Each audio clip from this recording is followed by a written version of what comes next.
Hello everyone, I'm Hermione Granger, and you are? Books and smarts might not be the only things that make a truly great witch or wizard, but they've certainly helped me and my friends through some pretty tough problems. I'm not sure we would have left school alive if one of us hadn't been doing all of the homework and listening to every word of every class, except maybe divination, which I always thought was a lot of old rubbish. Anyway, grab your time turners, because we're going back to the very start as I welcome you to My Draw My Life. By the way, you've some dirt on your nose, did you know? Just there. My full name is Hermione Jean Granger, and I was born in 1979 to my Muggle parents. They're both dentists and were amazed to find out they had a witch in the family. Muggle means that they're not magical themselves, but that's okay. There are lots of Muggle families that have witches and wizards. I was so excited when I got my acceptance letter from Hogwarts. Before I even started my first day at school, I was practicing my magic and reading every book from the wizarding world that I could get my hands on. I got to show off some of my spell practice when I first met Ron and Harry on the Hogwarts Express. Oculus Reparo.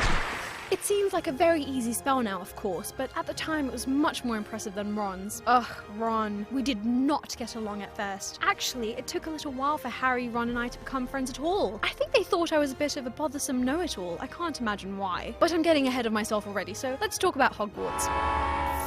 On my first day at Hogwarts School of Witchcraft and Wizardry, I was sorted into Gryffindor, and that's when the adventure began. In just 7 years, I've smuggled a dragon, confronted a basilisk, gone back in time, faced Death Eaters, searched for Horcruxes, and yes, even broken some of the school rules. But more importantly than all of that, I got outstanding grades for my owls. Hey, those are really important exams! And I didn't even get to do my newts at first, which are even more important exams. After 6 years of running around Hogwarts, stopping Harry and Ron from getting into too much trouble, I dropped out before my final year to search for Horcruxes so we could finally defeat Voldemort. Our quest took us all over the country. It was really quite dangerous. But eventually it took us back to our beloved Hogwarts where we faced Voldemort's army and won. After that, there was only one thing left I needed to do. Take more exams! Yep, after everything I still went back to Hogwarts to finish my final year.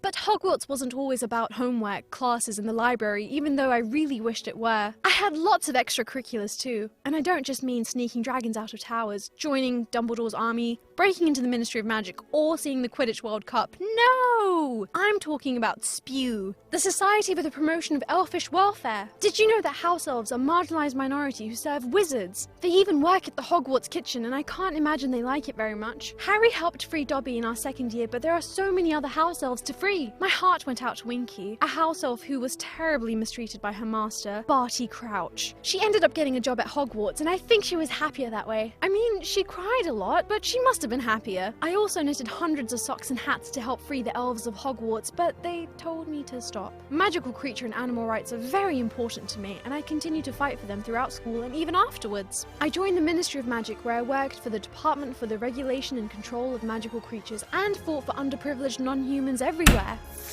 There's not much to say about my love life.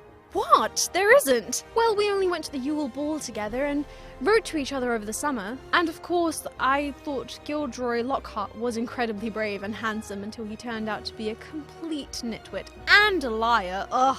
And you can definitely forget about those rumours about Harry and I. I don't care what Rita Skeeter had to say about me in the Daily Prophet. We were never dating. Oh, and don't even ask me what happened with Ron. First he refused to ask me to the Yule Ball and then took Padma Patel. And then he dates Lavender Brown? Unbelievable! Not that I cared, of course. I mean, okay, I got kind of upset when he kept parading Lavender in front of me. And we did eventually kiss during the Battle of Hogwarts. Oh, alright, I married him. Happy now? And we have 2 beautiful children. Rose just started Hogwarts and is already having adventures of her own, but that's a story for someone else to tell.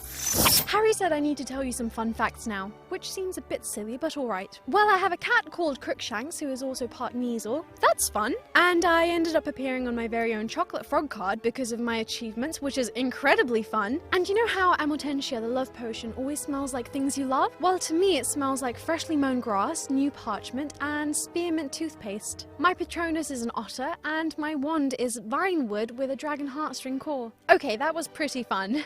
Not as fun as punching Malfoy in the face, but still fun.